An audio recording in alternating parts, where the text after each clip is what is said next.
ชาวกินข้าวไปที่แล้วอยู่น้ำเพิ่นอาศัยเพิ่น อาศัยเพิ่นเนาะ โดย เพราะว่าเฮาไปเฮ็ดก็เฮาก็บ่ได้หวังว่าข่อยมาเฮ็ดเวียกน้ำเจ้าต้องให้ข่อยเท่านั้นเท่านี้เนาะ บ่เว้าได้ว่าขายแฮงก้อยเท่านั้นเท่านี้ บ่เว้า เพิ่น เนาะ ให้เท่าใดก็เอา นั่นนะพี่น้องเอ้ยถ้าหากว่าเป็นช่างรับเหมาเนี่ยมันก็จะเป็นอีกแบบหนึงได้ โดย อันนี้คือเฮา เป็นกรรมกร มันเป็นกรรมกรเฮาอยู่นํเพิ่นอีกน่ะสิมาต่อรองอีกก็บ่คืออีกเนาะ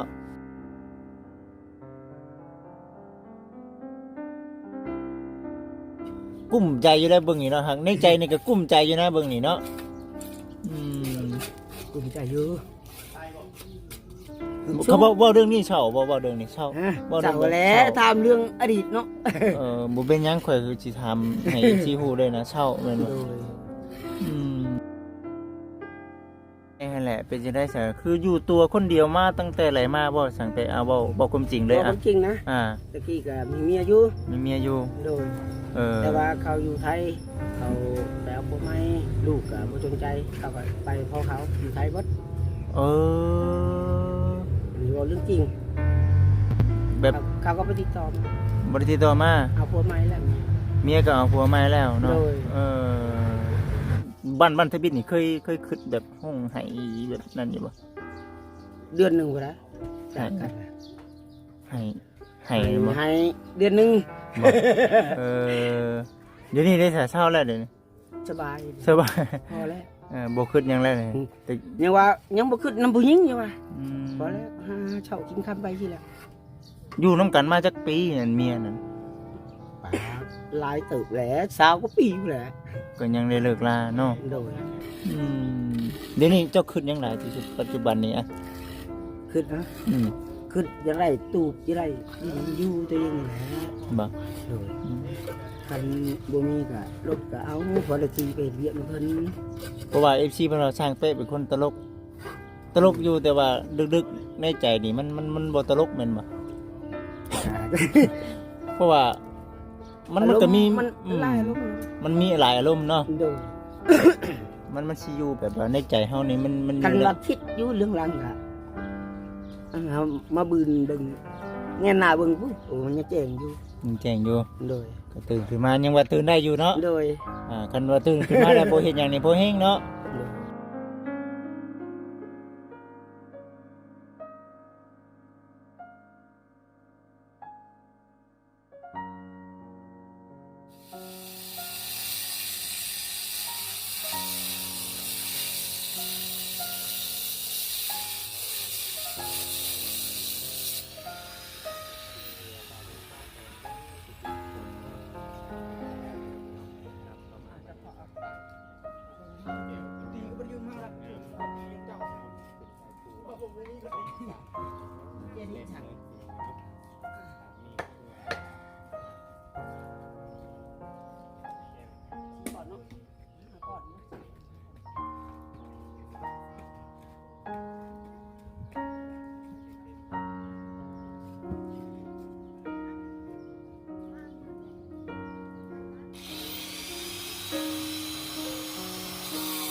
ตัดอีกได้บ้านนี้ก็ได้แบ่งหน้าที่กันไปพี่น้องเอ้ยเนาะแบ่งหน้าที่กันไปอันน่ะทางอันน่ะสร้างเป๊ะพี่น้องเอ้ยเนาะแล้วก็ทางอันน่ะน้องสงเนาะแล้วก็น้องสวยทอง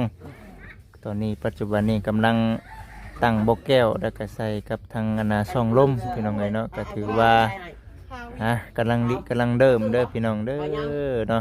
จังได้ก็ได้ปัจจุบันนี้ ทั้งสร้างเป๊ะเนาะก็ถือว่าการงานเนาะคือสิได้เรื่องแบบนี้ก็ได้ถือว่าจริงเนาะเริ่มพี่น้องเนาะทีก็คือสิเห็นลายแล้วล่ะพี่น้องเนาะในเรื่องของทางสร้างเป๊ะเพิ่นนี่ก็ได้เดี๋ยวบัจิทีถามไทยเนาะในเรื่องชีวิตการเป็นอยู่เนาะของทางเพิ่นพี่น้องเนาะได้ยินข่าวว่าอยู่คนเดียวพี่น้องเด้ออยู่คนเดียวจากที่ฟังเบิ่งเรื่องราวชีวิตเพิ่นก็น่าสงสารอยู่ได้พี่น้องเนาะน่าสงสารอยู่ปัจจุบันนี้บ่มีผู้ใดเอาไปอยู่นำมีแต่สร้างแก้วนี่มาอยู่นำเบิดได้บ่วะบอกเราไล่เด้อยังเนาะเอาผู้ดีเต็มเลยสร้างเป๊ะเนาะถือว่าเป็นผู้จัดการในเรื่องการตัดบล็อกเนาะนี่เนาะซึ่งนะบ่สร้างเป๊ะเที่ยงนะบ่โอ้ตัวเองขนาดเที่ยงนะบ่วะ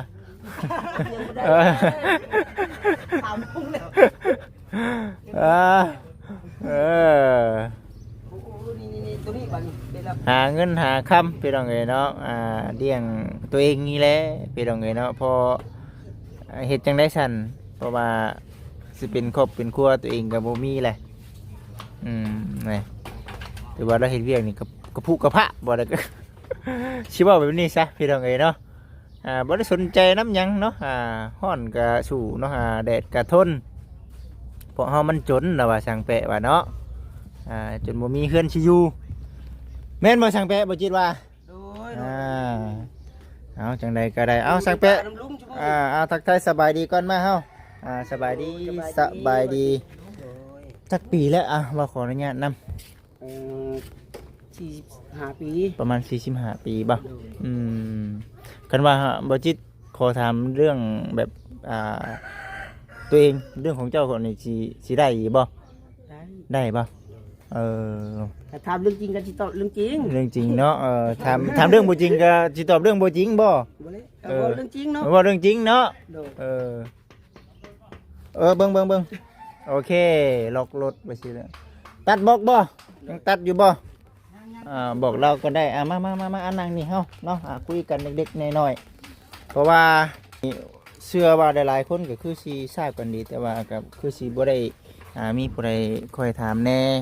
ว่าเห็นเจ้าไปกับทางทีมงานทางสังแก้วนี่ก็ถือว่าเห็นสังแก้วบ่ใดก็เห็นเจ้าบางหันเนาะแม่นบ่ไปนำลุงตลอดลุงบ่สังแก้วน่ะลุงเนาะอันนี้คือบ่ขออนุญาตนำมาอาศัยนอนอยู่น้ำสังแก้วเดี๋ยวนี้อยู่น้ำป่าน้ำลุงลุงแก้วบังคือบ่แจ้งเลยน้ำลูกน้ำลานแน่เนาะมาเอาไว้หน้ามาสิก็ได้พี่น้องเอ้ยเนาะคือเว้าแน่แหละเป็นจังได๋ซะคืออยู่ตัวคนเดียวมาตั้งแต่ไหลมาบ่สังไปเว้าความจริงเลยความจริงนะตะกี้ก็มีเมียอยู่แต่ว่าเขาอยู่ไทยเขาไปเอาผัวใหม่ลูกก็บ่สนใจเขาก็ไปเพราะเขาอยู่ไทยเบิดนี่ว่าเรื่องจริงแบบเขาก็บ่ติดต่อมาเอาผัวใหม่แล้วเมียก็เอาผัวใหม่แล้วเนาะว่าแล้วก็คือเขาเจ้าไปเฮ็ดเวียกเฮ็ดงานอยู่ฝั่งไทยแล้วไปสร้างครอบครัวใหม่ผัวเพิ่นเป็นผัวบ่ขออนุญาตนำเป็นคนลาวโอ้บัดที่นี่ในเรื่องดินดอนตอนหญ้าเฮาได้สั่นบ่ขออนุญาตเลยถามเลยบ่มีบ่พ่อแม่เฮาได้ซะไปบ่แล้วเสียชีวิตแล้วเบิดบุญเพิ่นเนาะก็เลยบ่ได้มีมูลมีมั่งเลยเพิ่นก็เลยบ่มีมูลมีมั่งหยังเลยบ่ได้มีหยังไว้ให้สิได้พี่น้องเอ้ยเนาะก็เลยดิ้นรนหาแบบพึ่งพาใส่ลุงอยู่นำลุงจานแก้วเฮ็ดหยังใช่แต่ได้ถือตะกี้เนี่ยนะเฮ็ดเวียกหยังตะกี้เฮ็ดเวียกอยู่ไทยคือกันอยู่ไทยบัดนี้เพิ่นมีผู้เอาแล้วก็เลยพากันไปก่อนเมื่อแล้วก็มาอยู่นำลุงมาแต่ไทยกับมาอยู่น้ำลุงเลยอะไรพี่น้องเอ้ยก็เลยตะกี้ก็อยู่น้ำลูกน้ำเมียอะไรเนาะดินดอนตัวอย่างก็ไปได้แบ่งให้ลูกหรือว่าจังได มีอยู่บ่มีให้ เรื เล อย นหลังนึงป้าไว้ เอาไป ให้ ให้ เขา เอาไปให้เขา โดย ลูกจะคนเดี๋ยวนะ 2ผู้หญิง1ชาย1มีครอบมีครัวบ่ล่ะ มีบ่แล้ว ก็เลยบ่อยากสอเขาเนาะ บ่ชออยู่ผู้เดียวนี่แหละหาเช้ากินข้าวไปสิได้ไปนํลุงแหละ เดี๋ยวลูกเคยสิสั่งเนาะ บ่จนยาเขา เอาเนาะเขามีครอบครัวแล้วเนาะเฮ็ดได้ซะ ถ้าสิขอเงินเขาก็เฮาก็บ่มีเพชรมีลายเขาดอกสมมุติเขา ลู บ กอยู่ไสเดี๋ยวนี้ลูกอยู่ไส อยู่ไทย ลูกก็อยู่ไทยเบิด เด้อ อืมอ้าวแล้วลูกบ่ได้ติดต่อกับลูกเลยบ่เดี๋ยวนี้ บ่ อยาก เขา ว่า บอกเลยติดต่อไปแล้ว อยากเว่าน้ำลูกอยู่บ่ บ่ บ่อืม บ่ บ่ได้ก็คือเจ้าอยู่คนเดียวเจ้าจักปีเลย 3 ปีแล้ว 3 ปีแล้ว มาอยู่น้ำลุงนี่3 ปีแล้ว มันอยู่น้ำรุงนี่3 ปีแล้วอยู่คนเดียวมาสู่กันมาเลยเนาะคนเดียวเ มีแต่ว่ามีเวียกแล้วเพิ่นชวนไปก็ไปวันนี้ก็เลยเคลื่อนไปอยู่น้ำเพิ่นเลย ได้เท่าไรก็เอา โดย อืม และแต่เพิ่นให้ได้ก็เอาพอได้กินได้อยู่ ตัวบื้นเนาะเจ้าก็เนาะ โดย อืมได้สำไรก็เอาเนาะบ่ติบ่เรื่องขายแฮงบ่ติ บ่ตินี่มีงานเฮ็ด ก็เพียงมีบ่อนให้นอนพร้อม โดย อืมก็เพียงมีบ่อนให้นอนน้ำแน่ได้พี่น้องอันนี้จังว่าหลายๆคนก็คือสิแบบว่าเป็นจังได๋คืออันน่ะเห็นช่างแปะบัดนี้ก็ได้ขออนุญาตถามเรื่องราวซะ ถาม อันนะ จริงเนาะ ความเป็นจริงเพราะว่าผมกินนี่เว้าหยอกกันได้แบบว่าสิเอารถจักรหรือว่ากระต๊อบเนาะ โดย อันนี้จังหวะก็ได้แบบมาติดใจตรงที่ว่าคันเอากระต๊อบบัดบ่มีบ่อนปลุ๊กเห็นบ่ โดย ก็ได้ตอบไปว่ารถจักร รถจักรก็ได้เล่นเฮ็ดเวียกนํเพิ่น ปัจจุบันนี่ขี่รถน้ำไผใช่เนี่ยขี่รถไผก่อนปัจ จอน จุบัน จอนน้ำลุงแล้ว จอน ไป จนน้ำลุงเนาะ โดย อืม คือไปนี่แล้วทันมาใกล้กะรถบัสคิดแล้วมาส่ง ได้ บ่ ได้ รู้จริง แม่อันนี้คือบอกความจริงพี่น้องเนาะผมอันนี้ได้เห็นทางนะเจ้านอนอยู่เฮือนตัวใดเฮือนตัวน้องสลานี่บ่ โดยจุตอนนั้นน่ะนอนอยู่เพื่อนน้องชลาเพื่อนน้องถวย โอ้ แล้วก็ตกเดือนหาก็ออกนอนนะ ปบไตปบเนื้อ โดย ก็มีความคิดอยากมีที่มีทางของเป็นของตัวเองอยู่บ่ ก็ขึ้นอยู่ก็ต้องตูบก็อยู่ ตูกไปอยู่ โดย อย่างหน่อยก็มี คะแนนมีดินปุบกระตุกเท่าไรเม็ดก็เอา อืม อยากอยู่แบบนั้น ซาเจ้าคิดความสามารถของเจ้าเองนี่เจ้าว่าเจ้าสิหาเงินมาซื้อที่ซื้อทางได้อยู่บ่ปัจจุบัน ก็บ่มีความสามารถแล้วก็หาไปที่แล้ว บ่ถึงซะติมีแต่แบบว่าขอให้เงินซื้อกินนี่เนาะแม่นบ่ โดย อืม หาเช้ากินข้าวไปที่แล้วอยู่น้ำเพิ่นอาศัยเพิ่น อาศัยเพิ่นเนาะ โดย เพราะว่าเฮาไปเฮ็ดก็เฮาก็บ่ได้หวังว่าข่อยมาเฮ็ดเวียกนำเจ้าต้องให้ข่อยเท่านั้นเท่านี้เนาะ บ่เว้าได้ว่าขายแห้งค่อยเท่านั้นเท่านี้ บ่เว้า เพิ่น เนาะ ให้เท่าใดก็เอา นั่นนะพี่น้องเอ้ยถ้าหากว่าเป็นช่างรับเหมาเนี่ยมันก็จะเป็นอีกแบบหนึงได้ โดย อันนี้คือเฮา เฮาเป็นกรรมกร มันเป็นกรรมกรเฮาอยู่นํเพิ่นอีกสิมาต่อรองอีกก็บ่คืออีกเนาะอันนี้ก็เพิ่นมาให้เฮาอยู่ เพิ่นให้ เออ ให้อยู่ให้กินแล้วก็ดีใจแล้ว ดีใจแล้วเนาะ โดย อืมท่ออยู่บ่ลูกเต้าลูกเมียปะละไรแบบนี้บ่สนจิตสนใจนำผู้ บ่ทอดนะชู้ บ่ทอด นะชู้ชีวิตตัวเองนี่แหละก็ยาเขาอะนะเขาลืมพ่อลืมแม่ก็ยาเขา เออเคยบ่บ้านทบิดนี่เคยคิดแบบห้องไห้แบบนั้นอยู่บ่ เดือนหนึงก็ได้จากกันนะ ให้บ่ ให้เดือนหนึง บ่เออเดี๋ยวนี้ได้เช้าแล้วเดี๋ยวนี้ สบาย สบาย พอแล้ว บ่คิดหยังแล้วนี่แต่ ยังว่ายังบ่ขึ้นน้ำผู้หญิงอยู่ว่า อืม พอแล้วหาเช้ากินค่ำไปสิแล้ว อยู่นํกันมาจักปีนั่นเมียนั่น ป่าหลายตึกแหละสาวก็ปีอยู่แหละ ก็ยังได้เลิกลาเนาะ โดย สี่แล้ว เคยได้ไผมีหลานก็มีอยู่ไทยบ่ ก็ยังเลยเลิกลากันไปเนาะ ว่า อืม เขาจะได้ใหม่ก็ไป จะได้ไหม 3 ปีแล้วแม่นบ่เลิกลากันนะ โดย อืมเอาจัง อัน ได๋ นี้ใช้อยู่น้ำลุงสิได้คันบ่มีก็บ่มีลุงก็จักสิไปทางไหนบ่จัก แล้วก็ว่าอยู่ในเรื่องอันนั้นพี่น้องเนาะอันน่ะประมาณ 20,000นี่มีบ่ซั่น กับบ่มีที่ของตัวเองนี่เป็นจังได๋แฮงดีเลย ยังดีใจ แฮงดีใจเนาะ โดย อืมเฮ้ยเอาพี่น้องเอ้ยเนาะ ตูบก็อยู่ ตูบก็อยู่เนาะ โดยคะแนนอยู่ใกล้ป้ากับลุงแล้ว อยู่กับป้ากับลุงเฮาเอง โดย 3 ปีเฮาอยู่กับป้ากับลุงเฮาสบายใจกว่าเนาะ โดย อืมเดี๋ยวนี้ก็กุ้มใจอยู่ได้เบิ่งนี่เนาะฮักในใจนี่ก็กุ้มใจอยู่นะเบิ่งนี่เนาะอืม กูใจอยู่ เขาบอกว่าเรื่องนี้เช่าบอกว่าเรื่องนี้เช่า เจ้าแล้วถามเรื่องอดีตเนาะ บ่เป็นหยังข่อยคือสิถามให้สิฮู้ได้นะเช่าแม่นบ่ โดย อืมเดี๋ยวนี้เจ้าคิดหยังหลายที่สุดปัจจุบันนี้อ่ะ ขึ้นนะ อืม ขึ้นยังไรตูบยังไรอยู่ตัวเองนี่แหละ บ่ โดยคันบ่มีก็รถก็เอาพอได้ขี่ไปเรียกมาเพิ่น เพราะว่า FC เพิ่นว่าสร้างเป๊ะเป็นคนตลก ตลกอยู่แต่ว่าดึกๆในใจนี่มันบ่ตลกแม่นบ่เพราะว่ามันก็มี มันหลายอารมณ์อยู่ มันมีหลายอารมณ์เนาะ โดย มันสิอยู่แบบว่าในใจเฮานี่มัน กันว่าคิดอยู่เรื่องรังกะมาบืนเบิ่งแง่หน้าเบิ่งปุ๊บโอ้มันยังแจ้งอยู่ มันแจ้งอยู่ โดย ก็ตื่นขึ้นมายังว่าตื่นได้อยู่เนาะ โดย คันว่าตื่นขึ้นมาแล้วบ่เฮ็ดหยังนี่บ่แฮงเนาะ โดยมีเอื้อมีแรงชูไป เอาเว้าไปเว้ามาแล้วก็ไป โดย มีแต่ว่าจังใดก็ขอให้สู้ๆเด้อสั่งแปะเด้อ โดย สู้ๆขอให้ความฝันเป็นจริงแล้วก็ให้ FC เพิ่นพิจารณาเบิ่งพี่น้องโอเคบ่ทักแล้วพี่น้องบัดนี้ได้ถามเราละเอียดชัดเจนแล้วพี่น้องเอ้ยเนาะก็ถือว่าบ่จิตเนาะเคยเห็นอยู่เนาะแต่ว่าบ่ได้คอยได้ถามไทย FC ก็คือสิบ่ฮู้ขนาดนี้เลยผมก็นี่บ่คิดว่าไปประมาณแล้วบ่จะขอเว้าอย่างไรเพราะว่ามันอยู่ในช่วงเฮ็ดเวียกแน่ก็ขออนุญาตบัดคำนำแน่พี่น้องเอ้ยเพราะว่าคลิปนี้บ่จิตก็สิได้จบแล้วก็สิได้เมื่อแล้วเพราะบ่ช่างเสียงที่มื้ออื่นบ่จิตบ่ได้ขึ้นมาบัดนี้นะพี่น้องเอ้ยเนาะบอกไปว่ามาแล้วก็น้ำตาเกิดนะอยากให้น้ำแน่ได้แบบพี่น้องแต่ว่าจะเฮ็ดจะได้เนาะชีวิตคนเฮาเรื่องเล่ารายละเอียดเฮาก็บ่ฮู้หรอกว่าเป็นแนวใดนะแต่ว่าก็ปัจจุบันนี้เพิ่นมาอยู่นำสังแก้วก็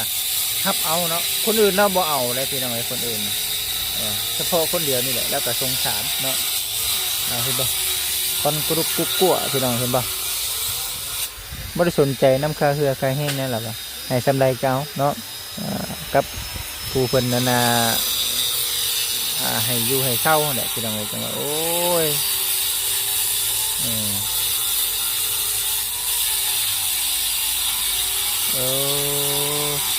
สั่งแปะ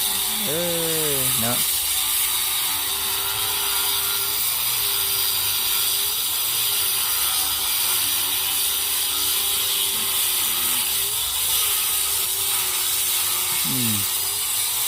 พูดแหละพี่น้องเลยท่านว่ามีโอกาสท่านว่าบ่จิตเนาะยังบ่ทันได้ครับหน้าที่เป็นสะพานบุญให้กับทางพระผู้ใหญ่เพราะว่าภาวนาอยู่ว่าอยากให้ทีมงานสังเกตเพิ่นไปเฮ็ดชันกันว่ามีการมีงานว่าซั่นก็สิให้เพิ่นสาธุเด้อว่าซั่นนะพี่น้องเอ้ยบ่จิตก็ภาวนาอยู่ขอให้มีพระผู้ใหญ่เพิ่นมอบการมอบงานให้เนาะมาไปเฮ็ดอยู่พุ่นเนเด้อบ่จิตเอ้ยเนาะที่ได้นำพาทีมงานสั่งแปะสั่งแก้วนี่แหละพอได้ทอดช่วยดิ้นรนที่การสร้างกันก็ได้พี่น้องเอ๋ยเนาะแต่คนแหละมีอย่างกับจังหวะกันอีกเชื่อแต่ก็บาปเล่าอยู่หรอกพี่น้องเอ๋ยเนาะหลายคนก็ว่าเราตลกอยู่แล้วก็มักเบ้าหยอกว่าหัวอยู่เนาะแต่ว่าอดีตของเรามันโอ้ยิ่งกว่าละครพี่น้องเนาะคือว่าเนี่ยเคยได้ไพ่มีแต่ว่าพี่น้องเอ๋ยเนาะมันจะบ่แน่บ่นอนเนาะจังใดก็ได้จะได้ใช่เนาะความผิดความหมาดมังของทางครอบครัวเพิ่นเฮากับบ่ฮู้เนาะว่าสิเป็นจังใดแต่ว่าปัจจุบันนี้เราสู้ได้เราสู้เพื่อตัวเองเนาะสู้เพื่อตัวเองแต่สิเพื่อลูกเพื่อเต้ากับบ่มีบัดนี้สิลูกเพื่อเมียเพราะว่าบ่สนกับผู้หญิงแหละพี่น้องเอ้ยเนาะตอนนี้บ่สนกับผู้หญิงบ่ตอนนี้บ่สนเนาะตอนนี้เนาะ บ่เอาอะไรได้ พอผมบอกแบบว่าว่าผมซึ่งในใจแล้วออกมาผัดแบบคิดที่ทวน โอ้ยตาย โอ้ผมดีใจนะคิดเห็นหน้าผู้สาวบัดผมสุกเศร้าแต่มันเห็นเรื่องราวในอดีตโอ้พอแล้ว ยังดีที่ว่าเรื่องราวในอดีตดึงแล้วไว้นะ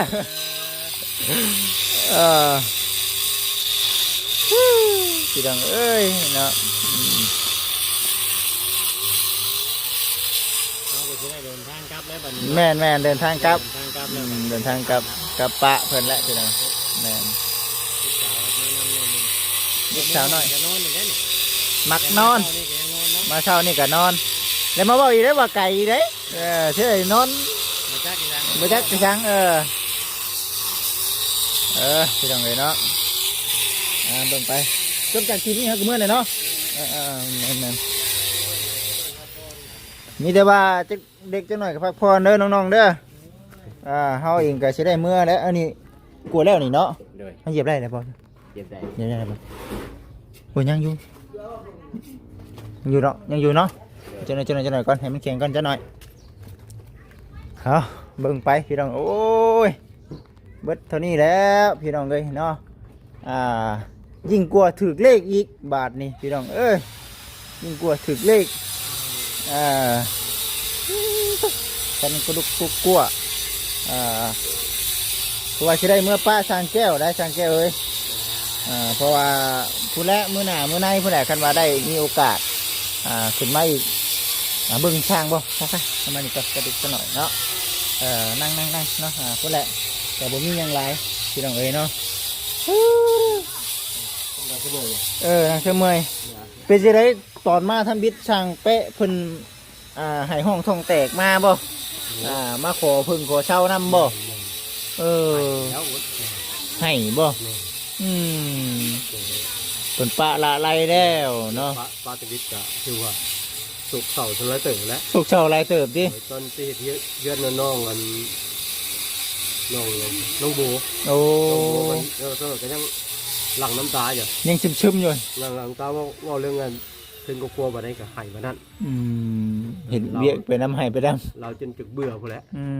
จนจุกเบื่อชีวิตน้ำ ผู้หญิงเนาะบติเราแล้วพี่น้องเนาะทุกคนแต่นี่เนาะก็ได้ อากาศมาลงพื้นผู้มือนี่แหละเราหายใจสบายแน่ แค่นี้เนาะ เมื่อกี้จนโชว์เลยจนออกโชว์ จนออกโชว์ช่างเปะแล้ว โชว์จนช่วงไปเหตุการณ์น้องโบเด้ จงเมียเราปะนะ ไปเหตุการณ์น้องโบตอนนั้นเลยเมื่อกี้ที่ป่วยอะไร ที่ป่วยเลยดิ จนโยไปโยมาแล้วไปนำ เดี๋ยวว่าตอมใจแล้วมาเดี๋ยวก็ ไปคนนั้นเยอะงั้นคนนี้เยอะนั่นก็เลยตั้งใจเหตุงานงานอยู่มาผมพ่อมาอยู่ตรงเมืองเงี้ยถือหลอกอีกถือว่าจะขึ้นจุดสั่งก็กลัวโดนหลอกอีกรอบหนึ่ง บัดไปอีกเนาะ อีกมาพบไปอยู่นู่นเลยอยู่นู่นเลยช่วงเอ้ยมีเงินเอ้ยกะบ่ดีน้ำ โอ้ ช่วงนั้นบ่มีเงินเอ้ยกะเอ้ยไรนี้ทีมเครื่องทีมยังตู้เย็นกันยังโจมลงเรือนเลยเนาะ โอ้ ตู้เย็นเราก็เอามาแต่บ้านเมียเราหน่วยหนึ่งเลย เสื่องลาวเลย โจมจะลงเรือนคือลุงเนี่ยไปว่าเอาตู้เย็นเนี่ยคือใหม่คือจะเอามาตากฝนตากแบบตากฝนบอกเอ้ยกันมันจะเอาไปทางไหนไปโลดวะเอาต่างว่าแท้วะพอมีราคาก็ไปโลดกับป้านี่แล้ววะถ้าเรามีครอบครัวมาแล้วเราจะเอาไปของเรา โอ้ จริงมันก็ใช้ได้อยู่ตู้เย็นนี่ไม่ได้หรอกพากันห้ามกันไว้อีกครับ เอามีแต่ภาวนาเสยเนาะขอให้เพิ่นมีแต่สิ่งดีๆนั่นแหละแล้วก็สู้ได้เบียกการงานนี่เนาะ เมื่อแล้วบ้าน ไปเฮาเมื่อได้สังเกตเอ้ย โดย มีแต่ว่าในเรื่องโอ้ยสาธุว่าซั่นเรื่องที่เรื่องทางก็พอมีแวงอยู่เนาะคันว่าแบบนำมือนำสองนี่เนาะเอาไปสบายเนาะว่าอะไรล่ะพี่น้องเอ้ยสบายดีไปซะเนาะเมื่อเนาะเฮาเนาะไปพี่น้องเอ้ยสิประมาณนี้แหละ